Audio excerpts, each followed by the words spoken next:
Hello, good morning, good news sa ating lahat. Ayan, tuluyan ang binasura ng Korte Suprema ang impeachment laban kay Vice Sara Duterte. Ayun, ang balita. Kahapon in-announce ng tagapagsalita ng ating Supreme Court na tuluyan ang ibinasura ang iyak na naman to ang mga opposition at saka yung mga pinklawan yung mga supporter nila.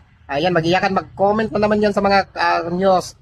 Magmamamarunong, akala mo may mga low background, putrages. Tapos itong mga sabihin na naman, mag-aapila na naman yan sa mga komento, sa nilabas ng Supreme Court. Gano'n naman talaga sila. Pero kung magsampa sila ng kaso, laban doon sa mga Duterte, ayan, kahit gawa-gawa lang nilang kwento, sasabihin sa media, harap-harapan sa media, no one is above the law. O ngayon, kaya nagdesisyon ng Supreme Court na tuluyan na nilang binasura yung impeachment laban kay Vice Sara Duterte. Ayun, magngangaw-ngaw na naman kayo. O hindi kayo above the law. Ang Supreme Court ang pinaka batas. O, di ba?